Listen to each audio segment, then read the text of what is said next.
Juin 1967. Le désert du Sinaï brûle sous le soleil. Des centaines de chars T-54 soviétiques, considérés invincibles, équipent les forces arabes. Mais en 6 jours seulement, Israël capturera 280 de ces géants d'acier et découvrira des secrets que Moscou cachait au monde entier. Cette révélation allait humilier le KGB et transformer l'équilibre militaire mondial. Le T-54 soviétique représente l'une des plus grandes réussites industrielles militaires de l'histoire. Développé en 1946 dans les usines d'Ural Vagonzavod à Nijni Tagil, ce blindé médium de 36 tonnes allait devenir le char le plus produit au monde. Entre 1946 et 1981, plus de 100 000 unités sortirent des chaînes de production soviétiques et chinoises. Son successeur direct, le T-55, modernisé en 1958, corrigea certaines faiblesses tout en conservant la philosophie de conception originale: simplicité, robustesse et production de masse. La silhouette caractéristique du T-54 se reconnaît immédiatement. Sa tourelle hémisphérique en fonte d'acier, son châssis bas de seulement 2,40 m de hauteur et son canon rayé D10T de 100 mm lui donnent une allure redoutable. Le moteur diesel V54 de 12 cylindres développe 520 chevaux, propulsant le blindé à 48 km/h sur route. 4 hommes composent l'équipage: un commandant, un tireur, un chargeur et un pilote, tous confinés dans un espace restreint où la température peut atteindre 50 degrés Celsius en conditions désertiques. Moscou distribua généreusement ces machines à ses alliés du bloc socialiste. Entre 1955 et 1967, l'Égypte de Gamal Abdel Nasser reçut plus de 1000 T-54 et T-55, tandis que la Syrie en alignait environ 400.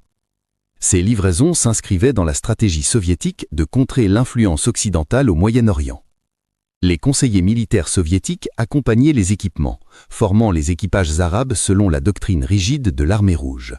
Cette doctrine privilégiait les formations massives, les attaques frontales coordonnées et une chaîne de commandement strictement verticale. Au printemps 1967, la tension monte dans la région. Le président égyptien Nasser ferme le détroit de Tiran aux navires israéliens le 22 mai, bloquant l'accès au port d'Eilat. Il mobilise simultanément 100 000 soldats dans le Sinaï, positionnant 7 divisions blindées et mécanisées le long de la frontière israélienne. La propagande arabe se déchaîne. Radio Le Caire promet de jeter les Juifs à la mer et annonce la victoire imminente. Les analystes militaires occidentaux partagent ce pessimisme. Sur le papier, la coalition arabe dispose d'une supériorité écrasante. Les chiffres parlent d'eux-mêmes. L'Égypte aligne 2500 chars, dont plus de 1000 T-54 et T-55. La Syrie en possède 400 supplémentaires. La Jordanie complète avec 250 Patton M48 américains. Face à cette armada de 3150 blindés, Israël ne peut opposer que 800 chars, principalement des Centurions britanniques et des Sherman M4 modifiés, surnommés Super Sherman. Le rapport de force atteint presque 4 contre 1 en faveur des armées arabes. Pour les observateurs internationaux, l'issue semble inévitable. Le T-54 soviétique, jamais vaincu lors d'affrontements antérieurs, devrait écraser les défenses israéliennes. Mais ces experts ignorent un détail crucial. La technologie ne suffit pas. La formation, la tactique et la motivation peuvent renverser les équilibres numériques les plus défavorables. Le 5 juin 1967 au matin, le monde retient son souffle. Personne n'imagine que 6 jours plus tard, les chars T-54 abandonnés dans le désert du Sinaï raconteront une toute autre histoire. Une histoire d'humiliation militaire pour Moscou et de révélations techniques qui ébranleront le prestige soviétique. Si vous trouvez cette histoire fascinante, écrivez Sinaï en commentaire et abonnez-vous à l'Énigme militaire pour découvrir la suite. Le 5 juin 1967, à 7h45 précise, 200 avions de chasse israéliens décollent simultanément de 8 bases aériennes. L'opération Moked, nom de code signifiant foyer, débute dans le plus grand secret. Volant à basse altitude au-dessus de la Méditerranée pour éviter les radars égyptiens, les escadrilles de Mirage 3, de Mystère 4 et de Super Mystère atteignent leur cible en moins de 20 minutes. À 8h15, les premières bombes explosent sur 16 aérodromes égyptiens. En 3 heures, 389 avions de combat arabes sont détruits au sol. La supériorité aérienne israélienne est totale. Sans couverture aérienne, les divisions blindées égyptiennes deviennent vulnérables. Le général Ariel Sharon commande la division blindée du secteur sud. Sa mission, percer les lignes égyptiennes fortifiées d'Abou Agueila et d'Oum-Katef, verrous stratégiques contrôlant les axes routiers du Sinaï. Les défenses égyptiennes y sont impressionnantes. La 2e division d'infanterie égyptienne, commandée par le général Sadi Naguib, dispose de 90 chars T-34 et T-54, de 60 pièces d'artillerie et de positions fortifiées protégées par 3 lignes successives de tranchées et de champs de mines. Le complexe défensif s'étend sur 15 km². Les Égyptiens considèrent cette position imprenable. Sharon adopte une tactique audacieuse, une attaque nocturne combinée sur 3 axes. Le 5 juin au soir, pendant que l'infanterie parachutiste assaille les tranchées depuis l'arrière après avoir été héliportée, l'artillerie israélienne martèle les positions égyptiennes. Simultanément, les chars Centurion de la brigade blindée du colonel Nat Kenir contournent les champs de mines par le nord et frappent les flancs. À minuit, le chaos règne dans les lignes égyptiennes. Les communications sont coupées. Les équipages de T-54, privés d'ordre clair, hésitent. Cette hésitation leur coûte cher. Les Centurions israéliens, équipés du redoutable canon britannique L7 de 105 mm, engagent les T-54 à des distances variant entre 800 et 1200 mètres. Le canon L7 tire des obus APDS perforants stabilisés à ailettes, atteignant une vitesse initiale de 1470 mètres par seconde. À cette distance, il perce sans difficulté le blindage frontal du T-54, épais de seulement 120 mm sur les versions d'exportation livrées à l'Égypte. Les équipages israéliens, entraînés pendant des mois à tirer en mouvement et en conditions nocturnes, maintiennent une cadence de feu impressionnante, 8 coups par minute, contre seulement 4 pour les T-54. Le 6 juin à l'aube, Abou Agueila tombe. Les Israéliens comptabilisent 60 chars T-34 et T-54 détruits ou abandonnés. Les survivants de la 2e division égyptienne battent en retraite vers l'ouest, abandonnant leur matériel lourd. Ce schéma se répète sur tout le front. À Rafah, la 7e division égyptienne perd 80 blindés en quelques heures. À Bir Lafan, 40 T-54 sont capturés intacts, leurs équipages ayant fui sans combattre. Le commandement égyptien, désorienté par la perte de ses communications, ordonne un repli général le 7 juin. La retraite se transforme en déroute. Sur les routes du Sinaï, des colonnes entières de chars T-54 et T-55 sont abandonnées, certaines encore en état de marche. Les équipages égyptiens, assoiffés sous le soleil implacable du désert où la température dépasse les 45 degrés, préfèrent fuir à pied vers le canal de Suez plutôt que de défendre leur position. Les photographies aériennes israéliennes du 9 juin révèlent un spectacle stupéfiant. Des centaines de chars abandonnés jalonnent les axes Bir Gafgafa Ismaïlia et Bir Lafan Kantara, formant des cimetières métalliques s'étendant sur des dizaines de kilomètres. Le 10 juin, lorsque le cessez-le-feu entre en vigueur, le décompte israélien est édifiant. 860 chars arabes capturés, dont 280 T-54 et T-55 en état de fonctionner. 182 autres blindés soviétiques sont réparables. Pour l'état-major israélien, cette manne inespérée représente un trésor stratégique et technique. Pour Moscou, c'est le début d'une humiliation qui va s'amplifier. À la base militaire de Tel HaShomer, près de Tel Aviv, des dizaines de T-54 et T-55 capturés arrivent sur des remorques porte-chars. Les équipes techniques de Tsahal, accompagnées d'ingénieurs civils de l'industrie aérospatiale, reçoivent une mission extraordinaire: disséquer entièrement ces blindés soviétiques et percer leurs secrets. Le colonel Yisrael Tal, concepteur des forces blindées israéliennes et futur père du char Merkava, supervise personnellement ces analyses. Ce qui est découvert dépasse toutes les attentes. Le T-54, présenté par la propagande soviétique comme invincible, révèle des faiblesses critiques qui expliquent sa défaite écrasante. Vous découvrez des faits incroyables? Continuez à regarder. Les révélations les plus choquantes arrivent. La première surprise concerne le blindage. Les ingénieurs israéliens mesurent systématiquement l'épaisseur de l'acier protégeant les T-54 égyptiens.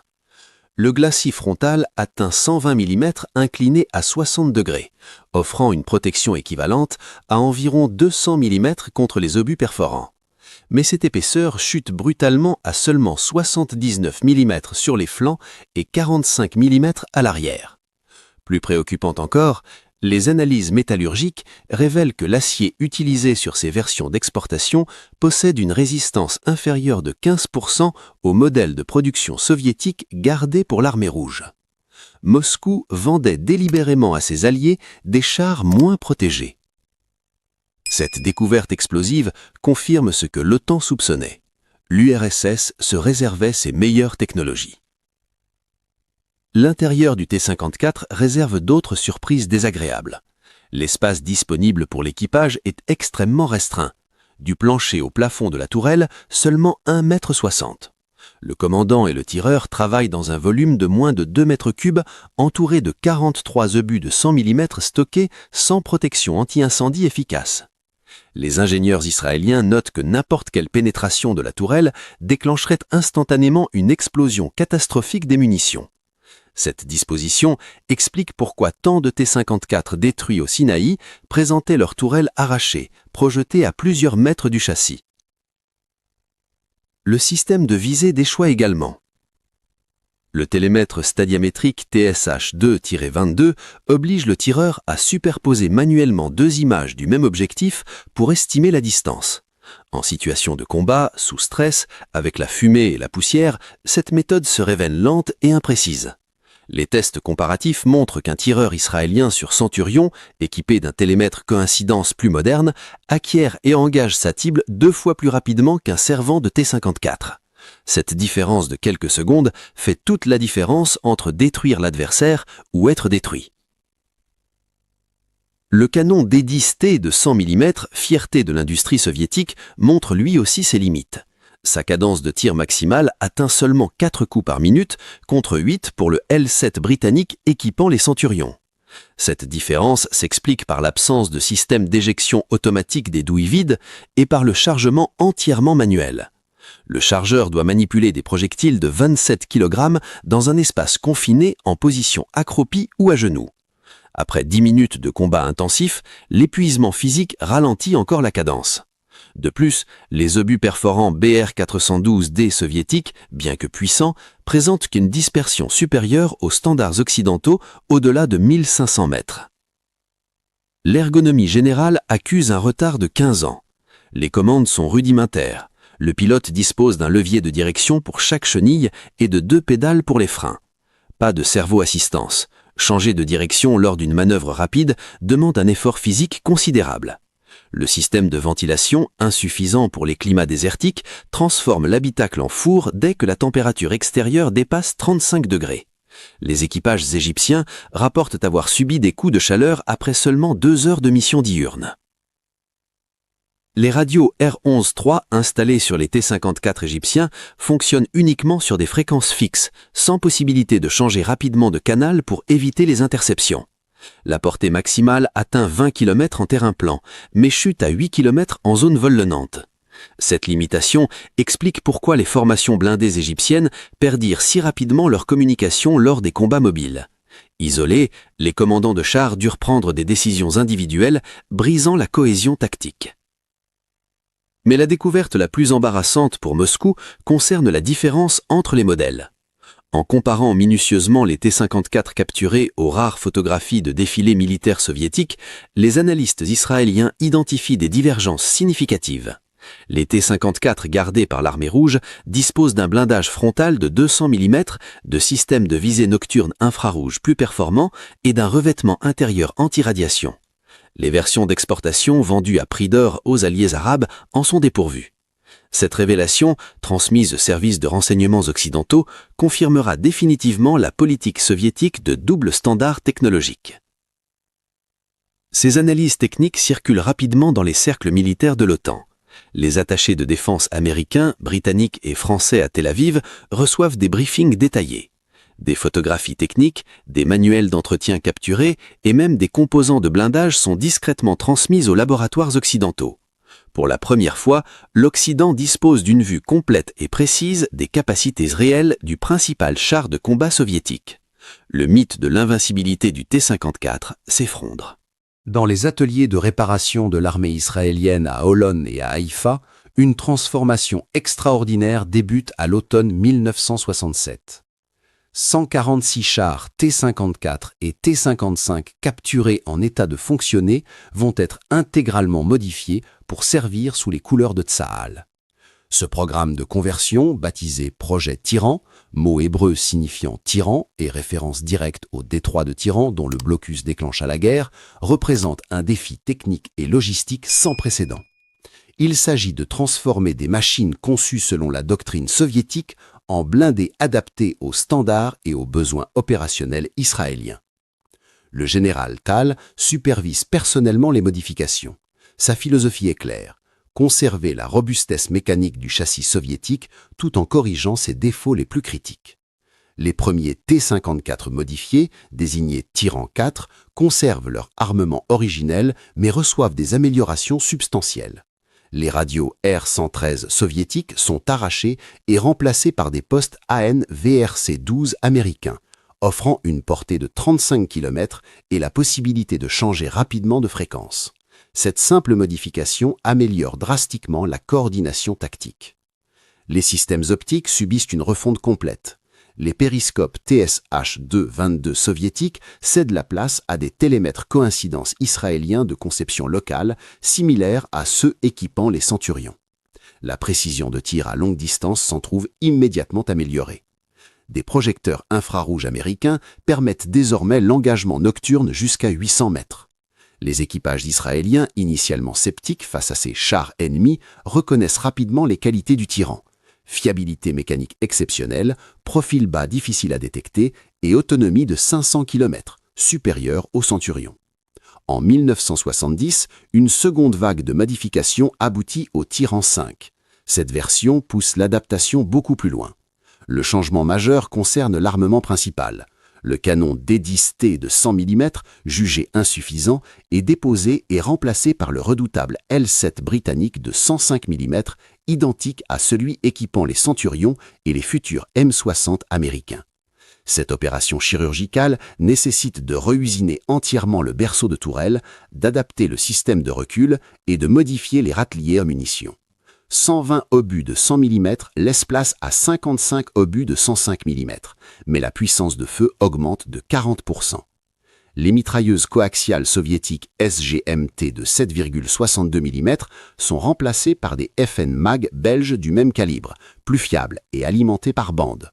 La mitrailleuse antiaérienne DSHK de 12,5 mm, montée sur l'écoutille du commandant, laisse place à une Browning M2 américaine. Cette standardisation simplifie considérablement la logistique des munitions. Les tyrans utilisent désormais les mêmes cartouches que le reste de l'armée israélienne. Le système de refroidissement fait l'objet d'attention particulière. Les ingénieurs ajoutent des radiateurs supplémentaires et améliorent la circulation d'air dans le compartiment moteur. Le V54 diesel, déjà robuste, voit sa durée de vie entre révisions passer de 300 à 500 heures de fonctionnement. Des filtres à air plus efficaces, conçus spécifiquement pour le sable fin du désert du Negev, réduisent l'usure des cylindres de 30%. Ces modifications, fruits de l'expérience israélienne en environnement désertique, surpassent les spécifications d'origine soviétique. L'habitacle reçoit également des améliorations ergonomiques substantielles. Des sièges rembourrés remplacent les bancs métalliques d'origine. Un système de climatisation rudimentaire fonctionnant sur le circuit de refroidissement du moteur abaisse la température intérieure de 10 degrés. Les équipages israéliens apprécient particulièrement l'ajout de supports de gourdes, de rangements pour rations et de points d'ancrage pour équipement personnel. Ces détails, négligeables à première vue, améliorent considérablement le confort et l'endurance des servants lors de missions prolongées. La version ultime, le Tyran 5S, apparaît en 1972. Le suffixe S signifie charir, cuirasse en hébreu. Des plaques de blindage réactif explosif précurseurs des armures ERA modernes sont boulonnées sur le glacis et les flancs de tourelle. Cette protection supplémentaire augmente la résistance contre les roquettes RPG-7 soviétiques, désormais omniprésentes dans l'arsenal des forces arabes. Le poids total grimpe à 39 tonnes, mais la protection accrue compense largement cette pénalité de mobilité.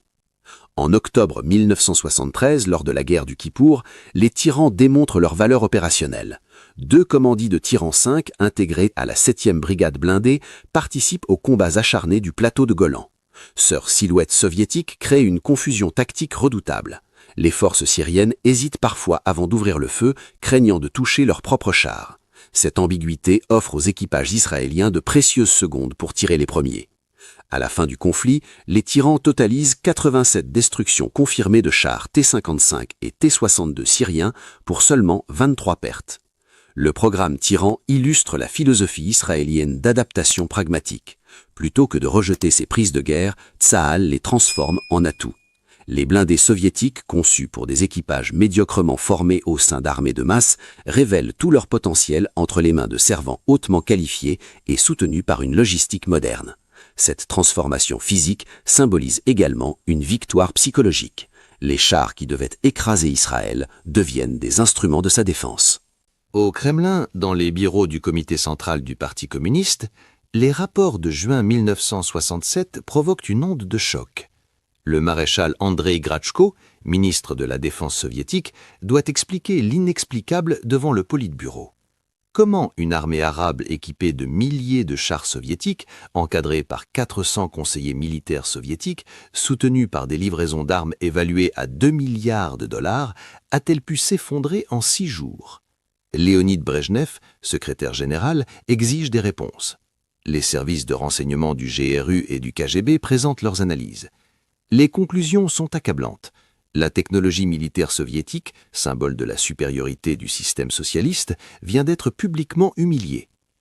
Le KGB rapporte que des agents de la CIA et du MI6 britannique ont été autorisés à inspecter les T-54 capturés dans les bases israéliennes dès juillet 1967. Des photographies techniques circulent déjà dans les états-majors de l'OTAN. Des composants de blindage et de visée auraient été discrètement expédiés vers les laboratoires de recherche américains à Aberdeen Proving Ground dans le Maryland. Pour la première fois, l'Occident possède une connaissance complète et détaillée du principal char de combat du pacte de Varsovie.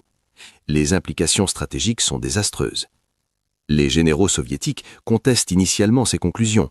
Ils accusent l'incompétence des équipages arabes, le manque de discipline, la mauvaise application de la doctrine. Mais les preuves s'accumulent. Les transcriptions interceptées des communications israéliennes pendant la bataille révèlent une maîtrise tactique supérieure. Les analyses des positions des épaves montrent que les T-54 furent détruits à des distances où leurs canons de 100 mm restaient encore inefficaces contre le blindage frontal des Centurions. La supériorité du canon L7 de 105 mm, déjà connu théoriquement, vient d'être démontrée de manière éclatante sur le champ de bataille. En septembre 1967, une commission technique militaire soviétique se rend secrètement en Égypte pour inspecter les épaves abandonnées dans le Sinaï. Leur rapport confirme les pires craintes. Les obus perforants APDS occidentaux percent systématiquement le blindage des T-54 d'exportation au-delà de 1200 mètres. Les recommandations sont urgentes. Il faut immédiatement développer une nouvelle génération de blindés incorporant des protections supérieures et des systèmes de visée modernes. Ce rapport accélère le programme de développement du T-64, dont les premiers prototypes apparaissent en 1969. Mais l'humiliation atteint son paroxysme en mars 1969. L'opération Ravif, menée par les forces spéciales israéliennes, exploite les Tyran 4 de manière audacieuse. Repeints aux couleurs égyptiennes, avec des marquages arabes authentiques copiés sur les manuels capturés, une colonne de 9 Tyrans traverse le canal de Suez lors d'un raid nocturne. Les avant-postes égyptiens, voyant arriver des T-54 soviétiques, les laissent passer sans méfiance.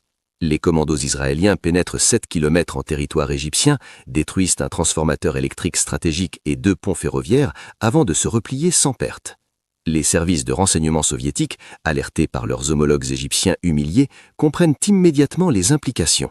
Les Israéliens ne se contentent pas de posséder des T-54, ils les maîtrisent suffisamment pour les utiliser dans des opérations de déception.